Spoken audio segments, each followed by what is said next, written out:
శ్రీ గురుభ్యో నమః. అందరికీ నమస్కారం. తెలుగు హోమియోపతి గురుకులానికి స్వాగతం. నమస్కారం అండి. అంటే ముందుగా ఒక వింత పరిస్థితిని ఊహించుకోండి. ఒక వ్యక్తి 3 మందపాటి దుప్పట్లు కప్పుకుని విపరీతమైన చలితో వణికిపోతున్నాడు అనుకుందాం. చాలా తీవ్రమైన చలి అన్నమాట. అవును.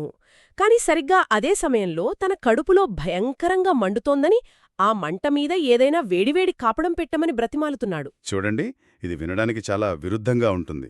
ఒక పక్క చలి, ఇంకో పక్క మంట.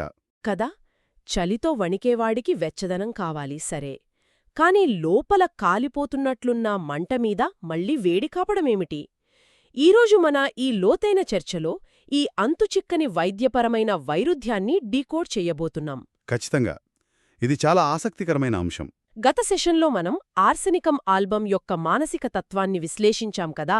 వారిలోని భయం, అభద్రత, ప్రతి విషయాన్ని నియంత్రించాలనే తపన గురించి లోతుగా మాట్లాడుకున్నాం. అవును, ఆ మానసిక స్థితిని పూర్తిగా అర్థం చేసుకున్నాం. మరి ఆ మానసిక స్థితి వారి భౌతిక శరీరంలో ఎలా వ్యక్తమవుతోందో దాన్ని భౌతిక లక్షణాల ద్వారా, అంటే ఫిజికల్ జనరల్స్, అలాగే పీక్యూఆర్ఎస్ లక్షణాల ద్వారా ఎలా నిర్ధారించాలో ఇప్పుడు చూద్దామా? తప్పకుండా అండి. క్లాసికల్ హోమియోపతిలో ఇది చాలా కీలకమైన అడుగు. ఎందుకంటే మనం ఆర్గనాన్ ఆఫ్ మెడిసిన్ సూత్రాలు 5 నుండి 7 వరకు గమనిస్తే వ్యాధిగ్రస్తుడిని పక్షపాతం లేకుండా సమగ్రంగా పరిశీలించాలి అంటారు కదా. అంటే అన్‌ప్రెజుడిస్డ్ అబ్జర్వేషన్ అన్నమాట. అవునవును, అదే. అలాగే ఇండివిడ్యువలైజేషన్ కూడా. అంటే ముందుగానే ఒక నిర్ణయానికి వచ్చేసి పేషెంట్ను చూడకూడదు. రైట్. అంతేకాదు, ఆర్గనాన్ 6వ సూత్రం సెక్షన్ 6లో డాక్టర్ హనీమాన్ గారు ఇంకో విషయం స్పష్టంగా చెప్పారు. ఒక పక్షపాతం లేని పరిశీలకుడు వ్యాధిలో కేవలం రోగి మనస్సు మరియు శరీరంలో వచ్చే మార్పులను, అంటే లక్షణాలను మాత్రమే గమనించాలి అని. కరెక్ట్. అంటే మన సొంత ఊహలకు అక్కడ చోటు లేదు, కేవలం వాస్తవాలు మాత్రమే చూడాలి. ఖచ్చితంగా. అందుకే కేవలం మానసిక లక్షణాలను మాత్రమే చూసి మనం మందును ఎంపిక చేయకూడదు. ఓహో, అంటే మొదట లక్షణాలు కూడా సమానంగా ముఖ్యమే అన్నమాట. అవును, ఆ మానసిక తత్వమనేది భౌతిక వ్యక్తీకరణతో కలిసినప్పుడే ఒక లాక్షణిక సమగ్రత, అంటే క్యారెక్టరిస్టిక్ టోటాలిటీ అనేది ఏర్పడుతుంది. ఆ సమగ్రత ఆధారంగానే మనకు సరైన మందు, అంటే సిమిలిమం దొరుకుతుంది. అంటే ఇప్పుడు దీన్ని బట్టి చూస్తే ఒక చెట్టు కింద రాలిన ఆకును చూసి అది ఏ చెట్టో చెప్పేయడం కష్టం గదా. చాలా కష్టం. ఆకులనేవి కేవలం మానసిక లక్షణాలు అనుకుంటే ఆ చెట్టు వేర్లు, కాండం ఎలా ఉన్నాయో కూడా చూడాలి. అవే ఈ భౌతిక లక్షణాలన్నమాట. అద్భుతమైన పోలిక చెప్పారు. భౌతిక ఆధారాలు లేకుండా కేవలం మనసును బట్టి మందిస్తే పొరపడే అవకాశం 100% ఉంటుంది. సరే, మరి ఈ ఆర్సెనికం ఆల్బంలో ఆ భౌతిక వేళ్లేమిటో ఒక్కొక్కటిగా విడమర్చి చూద్దామా? చూద్దాం.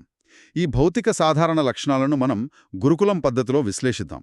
ప్రతి లక్షణాన్ని అర్థం చేసుకోవడానికి ఒక నిర్దిష్టమైన క్రమం ఉంది మనకు. క్రమం ఏంటంటే ముందుగా లక్షణం, ఆ తర్వాత దాని అర్థం, దాని క్లినికల్ ప్రాముఖ్యత, దాని విశిష్టత మరియు చివరగా నిర్ధారణ. అంతే కదా? కరెక్ట్గా చెప్పారు. ఈ పద్ధతిలో ముందుగా ఆర్సెనికం వారి మొట్టమొదటి భౌతిక లక్షణం చూద్దాం. అదే చిల్లీ కాన్స్టిట్యూషన్, అంటే వారి చలితత్వం. వీరు విపరీతమైన చలిని అనుభవిస్తారు. ఎంత కప్పుకున్నా సరే వారికి వెచ్చదనం రాదు. ఎప్పుడూ నిప్పుల దగ్గర లేదా వెచ్చని వాతావరణంలో ఉండాలని కోరుకుంటారు. ఒక్క నిమిషం. చలి అంటే వాతావరణం చల్లబడినప్పుడు అందరికీ ఉండేదే కదా. వీరికుండే చలిలో అంత ప్రత్యేకత ఏమిటి? ఇక్కడే మనం జాగ్రత్తగా గమనించాలి. బయట వాతావరణం వల్ల వచ్చే సాధారణ చలి కాదు ఇది. మరి వారి ప్రాణశక్తి, అదే మన వైటల్ ఫోర్స్, లోపల నుండి ఎంతగా క్షీణించిపోతుందంటే వారి శరీరం తనకు అవసరమైన వేడిని ఉత్పత్తి చేసుకోలేకపోతుంది. ఓహో, అంటే ఇంటర్నల్ హీట్ జనరేషన్ ఆగిపోతుందన్నమాట. అవును, సహజ ఉష్ణోగ్రతను గెలుపుకునే శక్తి సన్నగిల్లడమే ఈ లక్షణం యొక్క అసలు అర్థం. అందుకే మీరు ఎన్ని దుప్పట్లు కప్పినా, గదిలో ఎంత హీటర్ పెట్టినా వారిలోని ఆ వణుకు తగ్గదు. అర్థమైంది. దీన్ని క్లినికల్గా ఎలా చూడాలి? క్లినికల్గా చూస్తే వారికి ఏ జబ్బు వచ్చినా సరే, అది టైఫాయిడ్ అయినా గ్యాస్ట్రోఎంటరైటిస్ అయినా, వారి విపరీతమైన చలితో వణికిపోతుంటారు. ఈ తీవ్రతే దాని విశిష్టత. ఇది వారి భౌతిక తత్వాన్ని నిర్ధారిస్తుంది. ఇక్కడే నాకు ఇంకో పెద్ద సందేహం వస్తోంది. ఒకవైపు విపరీతమైన చలి అంటున్నాం, కాని మీరిందాక చెప్పినట్లుగా వారిలో భయంకరమైన మంటలు కూడా ఉంటాయంటారు కదా. అవును, బర్నింగ్ పెయిన్స్ ఖచ్చితంగా ఉంటాయి. నిప్పులు పోసినట్లు మంటలంటారు. సాధారణంగా మంట పుడితే ఎవరైనా చల్లటి నీళ్లు పోసుకుంటారు లేదా ఐస్ పెడతారు కదా. హ్మ్, సహజంగా ఎవరైనా చేసేది అదే. కాని వీరు ఆ మంటల మీద వేడి కాపడం పెడితే హాయిగా ఉందంటారు కదా. ఇదెలా సాధ్యం? ఇది హోమియోపతిలోనే ఒక అద్భుతమైన వైరుధ్యం అండి. ఆర్సెనికం రోగి శరీరంలో కణజాలం నాశనమవుతున్న కొద్దీ, అంటే డిస్ట్రక్టివ్ ప్రాసెస్ జరుగుతున్న కొద్దీ, నరాల్లో సూదులు గుచ్చినట్లు, నిప్పులు పోసినట్లు మంటలొస్తాయి. అంటే అల్సర్స్ లేదా నరాల మంట లాంటివా? అవును. కాని బయట నుండి వచ్చే వేడి వారిలోని మందగించిన ప్రాణశక్తిని కొద్దిగా ఉత్తేజపరుస్తుంది. అందుకే ఆ వేడి కాపడం లేదా వేడి పానీయాలు వారికా మంట నుంచి ఉపశమనాన్నిస్తాయి. ఆగండి. అంటే ఆ మంట అనేది నిజంగా కణజాలం కాలిపోవడం వల్ల వచ్చే వేడి కాదు, ప్రాణశక్తి పతనం అవుతున్నప్పుడు నరాలి ఇచ్చే ఒక ఫాల్స్ అలారం అంటారా? అద్భుతంగా క్యాచ్ చేశారు. ఖచ్చితంగా అదే. నరాలిచ్చే ఫాల్స్ అలారం అది. అందుకే నిజమైన వేడి బయట నుండి తగిలినప్పుడు ఆ నరాలు శాంతిస్తాయి. వావ్! ఇది చాలా అద్భుతమైన లాజిక్ అండి. కానీ ఇక్కడ ఒక మినహాయింపుందని విన్నాను. తలనొప్పికి మాత్రం వేడి పెడితే వీరు తట్టుకోలేరట కదా. అవునవును, ఈ వేడి ఉపశమనం తలనొప్పికి మాత్రం అస్సలు వర్తించదు. తలనొప్పిగా ఉన్నప్పుడు మాత్రం వారికి చల్లని గాలి లేదా చల్లని నీరు తగిలితేనే హాయిగా ఉంటుంది. అంటే మిగతా శరీరమంతా వేడి కావాలి, తలకు మాత్రం చల్లదనం కావాలి. రైట్. బహుశా మెదడులో ఉండే ఆ విపరీతమైన ఆందోళన వల్ల అక్కడ చల్లదనం కోరుకుంటారేమో. ఇదొక విలక్షణమైన భౌతిక లక్షణం. ఇప్పుడు మీరు ప్రాణశక్తి పతనం గురించి మాట్లాడుతున్నారు కదా. ఒక వ్యక్తికి వ్యాధి వల్ల విపరీతమైన నీరసం వచ్చినప్పుడు సహజంగా మంచం మీద నిశ్శబ్దంగా పడుకోవాలి కదా. అవును, కనీసం చేయి ఎత్తలేని స్థితిలో ఉన్నప్పుడు కదలిక ఉండకూడదు. కాని ఆర్సెనికం పేషెంట్ ఆ స్థితిలో కూడా మంచం మీద ఒకవైపు నుండి మరోవైపుకు గిలగిల దొర్లుతూనే ఉంటాడని విన్నాను. ఇదెలా సాధ్యం? శరీరం సహకరించినప్పుడు అలా ఎలా దొర్లుతారు? ఈ వైరుధ్యాన్ని అర్థం చేసుకోవాలంటే మనం వారి మనస్సును, శరీరాన్ని కాస్త విడిగా చూడాలండి. ఎలా? శరీరం వ్యాధి వల్ల విపరీతంగా అలసిపోయి అత్యంత భయంకరమైన నీరసంలో ఉంటుంది గదా. వ్యాధికి మించిన అసహజమైన నీరసమంటారు దీన్ని. ఇంగ్లీష్లో ర్యాపిడ్ ఎగ్జాస్షన్ డ్యూరింగ్ ఇల్నెస్ అంటాం కదా. అలా ప్రాణశక్తి వేగంగా తగ్గిపోతుంటుంది. రైట్. మరి అలాంటప్పుడు కదలకూడదు కదా. కానీ వారి మెదడులో ఉన్న ఆ అభద్రతాభావం, ఆ మరణ భయం వారిని స్థిరంగా ఉండనివ్వవు. శరీరం అస్సలు సహకరించకపోయినా మెదడు వారిని నిలవనివ్వదు. దీన్నే గ్రేట్ ప్రాస్ట్రేషన్ విత్ రెస్ట్లెస్నెస్ అంటారు. అంటే ఆ భౌతికమైన ఆందోళన వెనుకున్నది వారి మానసికమైన భయమే అనమాట. ఖచ్చితంగా. లోపల ప్రాణం పోతుందేమో అన్న ఆందోళన వారినలా ఒక పక్క నుంచి మరో పక్కకు దొర్లేలా నడిపిస్తుంది. ఒకవైపు ప్రాణం పోతున్నట్లు విపరీతమైన నీరసం, మరోవైపు కదలకుండా ఉండలేని భయం. ఇది నిజంగా చాలా భయానకమైన పరిస్థితి. అవును, చూసేవారికి కూడా చాలా ఆందోళనగా ఉంటుంది. మరి ఈ మంట, ఈ ఆందోళన ఇవన్నీ చూస్తుంటే వాళ్ల ప్రాణం ఎండిపోతున్నట్లు అనిపించి భయంకరమైన దాహం వేయాలిగదా. మరి వాళ్ళు కుండడి నీళ్లొక్కసారిగా తాగేస్తారా? అక్కడే మనం ఆర్గనాన్ 153వ సూత్రం అంటే సెక్షన్ 153 గురించి మాట్లాడుకోవాలి. డాక్టర్ హానిమాన్ గారు ఏం చెప్పారు? వ్యాధి నిర్ధారణకు సాధారణ లక్షణాలు కాదు, విలక్షణమైన అసాధారణమైన లక్షణాలే మందును నిర్ధారిస్తాయి అని చెప్పారు. అవును, స్ట్రైకింగ్, సింగ్యులర్, అన్కామన్ సిమ్టమ్స్ అనమాట. ఆర్సెనికం పేషెంట్కు విపరీతమైన దాహముంటుంది, కాని ఒకేసారి గ్లాసుడు నీళ్లు తాగలేరు. అంటే కేవలం కొద్దిగా, అంటే చిన్న చిన్న సిప్స్ రూపంలో మాత్రమే తాగుతారా? ఖచ్చితంగా. Frequent small SIPs of water అంటారు దీన్ని. దాహమున్నవాడు గటగటా తాగేయాలి కదా. ఒక సిప్పు మాత్రమే ఎందుకు తాగుతారసలు? ఇక్కడ ఈ విచిత్రమెందుకు? PQRS కదా ఇది. ఎందుకంటే అండి, వారి జీర్ణ వ్యవస్థ ఆ చల్లని నీటిని తట్టుకోలేదు. ఎక్కువ నీళ్లు ఒకేసారి తాగితే అది పొట్టలో ఒక రాయిలాగా మారి వెంటనే వాంతులు లేదా విరేచనాలైపోతాయి. ఓహో, వాళ్ల పొట్ట అంత సెన్సిటివ్గా ఉంటుందన్నమాట. అవును. కాబట్టి వారి ప్రాణశక్తికి ఆ విషయం తెలిసిపోయి ఎక్కువ నీటిని ఆటోమేటిక్గా తిరస్కరిస్తుంది. భౌతికంగా వారి పొట్ట అంత బలహీనంగా ఉంటుంది. ఒక్క నిమిషం ఆలోచిస్తే గత సెషన్లో మనం ఒక విషయం అనుకున్నాం, గుర్తుందా? ఆర్సెనికం వారు ప్రతిదీ తమ కంట్రోల్లో ఉంచుకోవాలనుకుంటారు, అతి జాగ్రత్తపరులు అని. అవును, ఆ కంట్రోల్ ఇష్యూ వాళ్లలో చాలా స్ట్రాంగ్గా ఉంటుంది. బహుశా ఆ మానసిక స్వభావమే ఇక్కడ భౌతికంగా వ్యక్తమవుతోందా? అంటే ప్రమాదం రాకుండా నీటిని కూడా కొలత ప్రకారం జాగ్రత్తగా కొద్దికొద్దిగా తీసుకోవడం. చాలా అద్భుతంగా కనెక్ట్ చేశారండి. నిజంగానే వారి మానసిక నియంత్రణ స్వభావం అంటే ఆ నీడ్ ఫర్ కంట్రోల్ మరియు ఈ భౌతిక జీర్ణాశయ బలహీనత ఈ రెండూ కలిసి ఈ అసాధారణ లక్షణాన్ని సృష్టించాయి. ఇదే కదా లాక్షణిక సమగ్రత అంటే? ఖచ్చితంగా ఇదే టోటాలిటీ. ఇక మరో ముఖ్యమైన విషయానికి వద్దాం. ఎవరైనా జబ్బు పడినప్పుడు సాధారణంగా రాత్రి పడుకుంటే కాస్త విశ్రాంతి దొరికి వ్యాధి నుండి ఉపశమనం లభిస్తుంది అని ఆశిస్తారు కదా? సహజమే గదా. నిద్ర అనేది ఒక హీలింగ్ ప్రాసెస్ లాంటిది. వీరికి వ్యాధి తీవ్రత ఎందుకు అంతలా పెరుగుతుంది? దీన్నే మిడ్ నైట్ అగ్రివేషన్ అంటారు. దీనికి రెండు ప్రధాన కారణాలున్నాయి. ఒకటి భౌతికం, మరొకటి మానసికం. ఆ కారణాలు వివరిస్తారా? పగటిపూట వారి చేతన మనస్సు అంటే కాన్షియస్ మైండ్ వాస్తవ ప్రపంచంతో చుట్టూ ఉన్న మనుషులతో బిజీగా ఉంటుంది గదా. కాబట్టి ఆ భయాలు కాస్త అణచిపెట్టబడి ఉంటాయి. రైట్. కానీ రాత్రి కాగానే అంతా నిశ్శబ్దమయ్యాక వారి ఉపచేతనలో అంటే సబ్కాన్షియస్లో దాగి ఉన్న ఆ అభద్రత, ఆ మరణభయం ఒక్కసారిగా బయటకొస్తాయి. ఓహో, అంటే మైండ్ ఖాళీగా ఉండేసరికి భయాలు అటాక్ చేస్తాయన్నమాట. అవును. దానికి తోడు రాత్రిపూట వాతావరణంలో ఉష్ణోగ్రత తగ్గడం కూడా వారి శారీరక చలితత్వానికి వ్యతిరేకంగా పనిచేస్తుంది. అర్థమైంది. ఈ రెండు కారణాల వల్ల అర్ధరాత్రి వారిలో వ్యాధి తీవ్రత, ఆందోళన పెరిగిపోయి మంచం మీద నుండి లేచి అటూ ఇటూ తిరుగుతారు, ఒంటరిగా అస్సలు ఉండలేరు, ఖచ్చితంగా తోడు కావాలి అంటారు. ఇంత తీవ్రమైన పరిస్థితిలో ఉన్నప్పుడు వారి ఆహారపు అలవాట్లెలా ఉంటాయి? అంటే ఏది పడితే అది తినలేరు కదా? వీరికి ఆహారం విషయంలో ఎలాంటి కోరికలుంటాయి? వీరికి ముఖ్యంగా ఐస్ క్రీమ్స్, పుల్లటి పదార్థాలు అంటే యాసిడ్స్ లేదా సోర్ థింగ్స్ అంటాం కదా, అవి, అలాగే ఉప్పు తీపి కలిసిన పదార్థాలు, యాపిల్స్ తినాలని విపరీతంగా కోరుకుంటారు. ఆగండి. ఇప్పుడేమో ఐస్ క్రీం కావాలంటారు.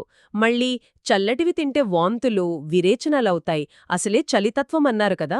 ఇది ఇంకో పెద్ద వైరుధ్యం కదా? అవును, అదీ విచిత్రం. వారికి కోరికైతే బలంగా ఉంటుంది, కానే శరీరం అస్సలు సహకరించదు. చల్లటివి తిన్న వెంటనే గొంతులో మంట, కడుపులో మంట మొదలవుతాయి. పాపం, తినాలన్నా తినలేని పరిస్థితి. అంతే కాదు, వండిన మాంసం వాసనొచ్చినా, అసలు ఆహారం చూసినా తీవ్రమైన వికారం పుడుతుంది వీరికి. మోడాలిటీస్ అంటే ఉధృత, ఉపశమన లక్షణాలు చూస్తే చల్లని గాలి, తేమ వాతావరణం, అర్ధరాత్రి పడుకుంటే వారి సమస్యలు పెరుగుతాయని అర్థమైంది. మరి ఉపశమనం దేనివల్లొస్తుంది? ముఖ్యంగా శ్వాసకోశ సమస్యల్లో వాళ్లు పడుకుంటే ఊపిరాడదు కదా, కాబట్టి నిటారుగా కూర్చోటం వల్ల కాస్త ఉపశమనం లభిస్తుంది. ఓహో, సిట్టింగ్ పోస్చర్ బెటర్ అన్నమాట. అవును. అలాగే వేడి వాతావరణం, వేడి పానీయాలు, వేడి కాపడం వల్ల హాయిగా ఉంటుంది. ఛాతీలో కఫం పేరుకుపోయినప్పుడు అది బయటకు రావటం వల్ల అంటే ఎక్స్పెక్టరేషన్ ద్వారా కూడా వీరు రిలాక్స్ అవుతారు. ఇంత ఆందోళన ఉన్నప్పుడు వీరు ప్రశాంతంగా నిద్రపోగలరా అసలు? ఒక రోగి నిద్రపోయే విధానం చూసి కూడా మనం మందును సూచించగలమా? ఖచ్చితంగా సూచించగలం. ఆర్సెనికం రోగులు నిద్రలోకి జారుకునేటప్పుడు కరెంటు షాక్ కొట్టినట్లు ఒక్కసారిగా ఉలికిపడతారు. నిరంతరం కదులుతూనే ఉంటారు. అంటే నిద్రలో కూడా వారి భయాలు వారిని వదలవు అన్నమాట. అవునండి. రెస్ట్లెస్నెస్ అనేది నిద్రలో కూడా కొనసాగుతుంది. మరి భౌతిక రూపం అంటే ఫిజికల్ అపియరెన్స్ సంగతేంటి? ఒక పేషెంట్ మన క్లినిక్లోకి రాగానే వారి ముఖం చూసి మనం ఎలా గుర్తుపట్టవచ్చు? ఇంత భయం, ప్రాణశక్తి క్షీణత ఉన్నప్పుడు అది మొహంలో కనిపించకుండా ఉంటుందా? అస్సలు దాగదండి. ఒక ఆర్సెనికం రోగిని చూడగానే వారి ముఖంలో ఒక రకమైన తీవ్రత స్పష్టంగా కనిపిస్తుంది. ముఖం పాలిపోయి మైనంలాగా అంటే వ్యాక్సీగా ఉంటుంది. ఒక్కోసారి శవంలాగా కళావిహీనంగా ఉంటుంది. దీన్నే మనం కాడవెరిక్ అపియరెన్స్ అంటాం. కళ్ల కింద నల్లటి వలయాలు, ముడతలు పడిన చర్మం స్పష్టంగా కనిపిస్తాయి. చూడ్డానికి ఎలా ఉంటారు? అంటే వారి పోస్చర్ లాంటిది. చూడ్డానికి వారు చాలా సన్నగా, అరిస్టోక్రాటిక్గా ఉన్నప్పటికీ వారి కళ్లలోకి చూస్తే అంతులేని భయం, తీవ్రమైన నీరసం మనకు స్పష్టంగా తెలుస్తాయి. అంటే ఆ ముఖ కవళికలే వారి లోపలి ప్రాణశక్తి ఎంతగా పోరాడుతుందో మనకు చెప్పేస్తాయన్నమాట. ఇప్పుడు మనం గురుకులం నూతన విద్యాపద్ధతిలో అత్యంత కీలకమైన విభాగానికి వద్దాం. అదే కాన్స్టిట్యూషనల్ కన్ఫర్మేషన్ పాయింట్స్ లేదా సిసిపి. చాలా ముఖ్యమైనదిది. ఈ లక్షణాలను ఎలా క్రోడీకరించి నిర్ధారించాలో మనం కలిసి చూద్దామా? తప్పకుండా.